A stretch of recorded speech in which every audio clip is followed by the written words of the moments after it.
तो एक बार की बात है कि काशी के तट पे वहाँ मणिकर्ण एक घाट है, जहाँ पे यदि व्यक्ति की मृत्यु हो तो ऐसा कहा गया है कि वो मुक्त हो जाता है। तो एक बादशाह जिसको कोर हो गया था, और सारे वैद्यों को बुला करके दवा इलाज किया, परंतु उसका कोर ठीक नहीं हुआ।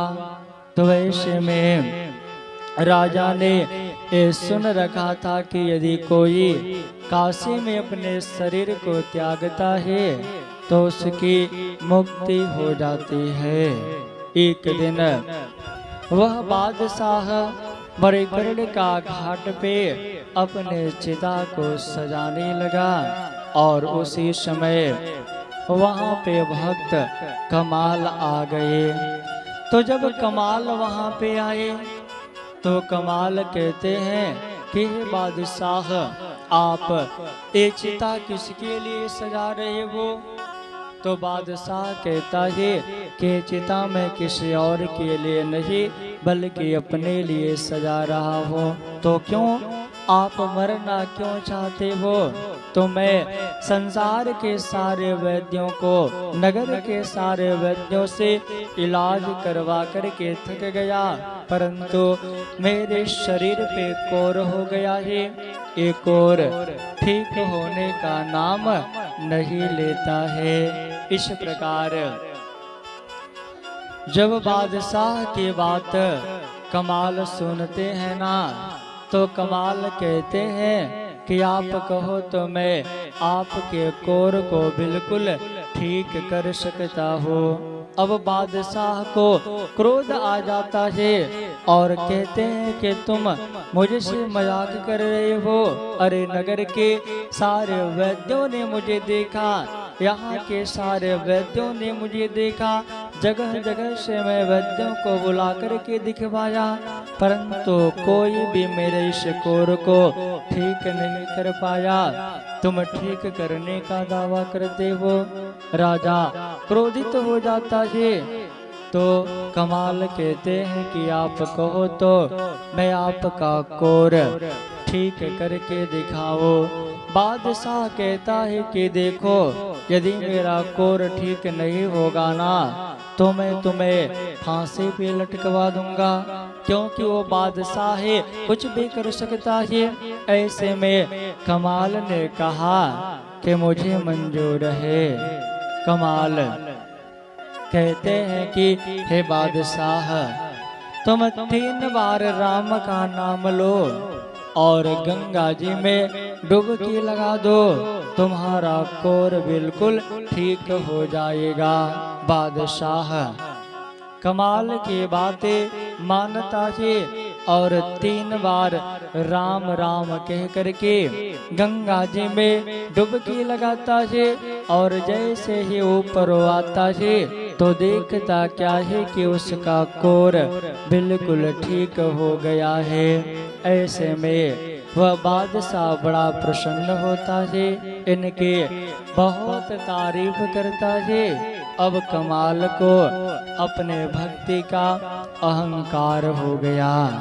कमाल अपने पिता कबीरदास जी के पास में गए और जाकर के उन्होंने सारी बात बताई कि दुनिया में मेरे जैसा सर्वश्रेष्ठ भक्त कोई नहीं है।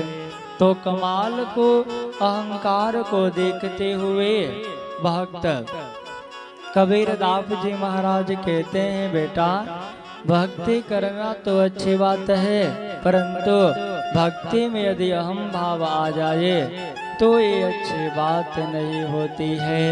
उनके अहम भाव को समाप्त करने के लिए अब राम के उपासक तुलसीदास जी के नाम वो पत्र लिखते हैं और अपने बेटे कमाल से कहते हैं कि हे कमाल, तुम इस पत्र को ले जा करके तुलसीदास जी को दे देना। इस प्रकार कमाल उस पत्र को लेकर के जाते हैं तुलसीदास जी के पास में और अपने पिताजी के द्वारा लिखे गए पत्र को उठा करके वो तुलसीदास जी को दे देते हैं। तुलसीदास जी जब पत्र को खोल करके पढ़ते हैं ना तो कहते हैं कमाल, यहाँ नगर में जितने भी कोढ़ी तुमको दिखाई दे रही हैं, तुम सारे कोढ़ियों को बटोर करके मेरे पास में लेकर के आवो। तो कमाल कहते हैं क्या मैं आपको कोढ़ियों को बटोरने वाला लग रहा हूँ जो सारे कोढ़ियों को बटोर करके लावो? तो तुलसीदास जी महाराज कहते हैं कि देखो ये तुम्हारे पिता का आदेश है, इसलिए मैं तुमसे एक कह रहा हूँ। इस प्रकार जब इन्होंने कहा तो कमाल गए और नगर के कोढ़ियों को बटोर करके लाए। तुलसीदास जी महाराज तुलसी का एक पत्र लेते हैं और एक बार राम का नाम लेकर के उसे कमंडल में डालते हैं और बाहर निकाल करके वो कोढ़ियों के ऊपर छिड़क देते हैं। नगर के सारे कोढ़ी बिल्कुल ठीक हो जाते हैं। कमाल देखते हैं और कहते हैं कि देखो इसमें कोई नई बात नहीं, आपने बहुत बड़ा काम तो किया नहीं। अरे जिस राम का नाम लेकर के मैंने कोढ़ को ठीक किया, उसी राम का नाम लेकर के आपने भी तो कोढ़ को ठोक किया।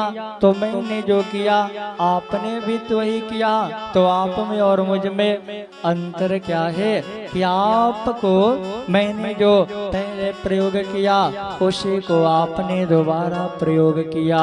चले आए अपने पिता कबीरदास जी के पास और सारी बातें उनसे बताई। कबीरदास जी महाराज सोच गए कि इनका अभिमान ऐसे दूर नहीं होगा। तो कबीरदास जी महाराज वृंदावन में एक परम संत हैं जिनका नाम है सूरदास जी महाराज। तो उस सूरदास जी महाराज के नाम पे कबीरदास जी महाराज पत्र लिखते हैं कि लो इस पत्र को ले जाकर के तुम सूरदास जी को दे देना। और जैसे ही पत्र को लेकर के वो वृंदावन के पावन भूमि में आते हैं जहाँ पे सूरदास जी महाराज राधा कृष्ण नाम का चिंतन कर रहे थे, क्योंकि राधा कृष्ण नाम का चिंतन कर रहे थे और राधा कृष्ण के ये परम उपासक हैं। ऐसे में जब वो बैठ करके राधा कृष्ण नाम का चिंतन कर रहे थे, उसी समय कबीरदास जी के पुत्र कमाल वहाँ पे पहुँचे और उनको प्रणाम करते हैं। तो कमाल से उनके विषय में पूछते हैं कहिए यहाँ पे आने का प्रयोजन क्या हुआ। सूरदास जी महाराज तो सारी बातें जानते थे, क्योंकि जब भक्त को भगवान का साक्षात्कार हो जाता है ना तो भक्त और भगवान में कोई अंतर नहीं रह जाता। जो द्वैत भाव है वो द्वैत भाव समाप्त होकर के अद्वैत में आ जाता है।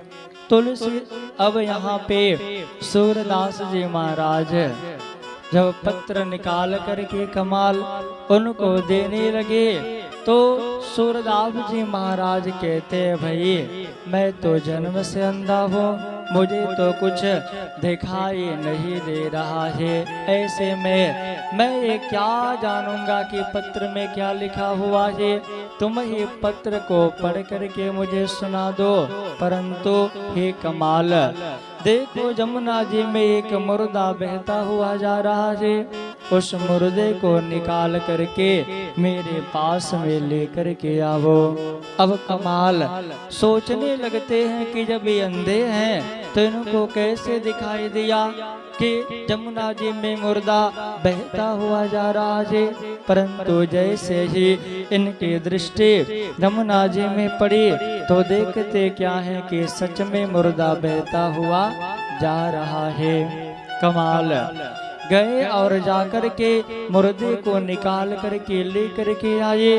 और जैसे ही सूरदास जी ने केवल रा शब्द कहा तो रा शब्द कहने मात्र से वो मुर्दा उठ करके बैठ गया और सूरदास जी के चरणों में प्रणाम किया, वहां से चला गया। अब इनके अंदर जो हम भाव था कि मैं सबसे बड़ा भक्त हो, तो वह भाव उसी समय समाप्त हो गया। विचार करिए, राधा कृष्ण के परम उपासक वही सूरदास जी महाराज केवल राज शब्द को कहे और राज शब्द कहने मात्र से मुर्दा उठ करके जीवित हो गया। तो मेरे प्यारे भक्त प्रेमियों, जो लोग प्रत्येक दिन राधा कृष्ण नाम का जप करते हैं, उनके नाम का चिंतन करते हैं, क्या उनका संसार सागर से कल्याण होने में कोई अफसोस की बात होगी, कोई सोचने योग्य बात होगी? ऐसे में कमाल का भाव समाप्त हो गया कि मैं तो राम का नाम लेकर के केवल कोर को ठीक कर दिया, परंतु राधा कृष्ण के परम उपासक ऐसे सूरदास जी महाराज जो केवल राज शब्द बोले तो मुर्दा उठ करके बैठ गया। बोलिए भक्तवत्सल भगवान की।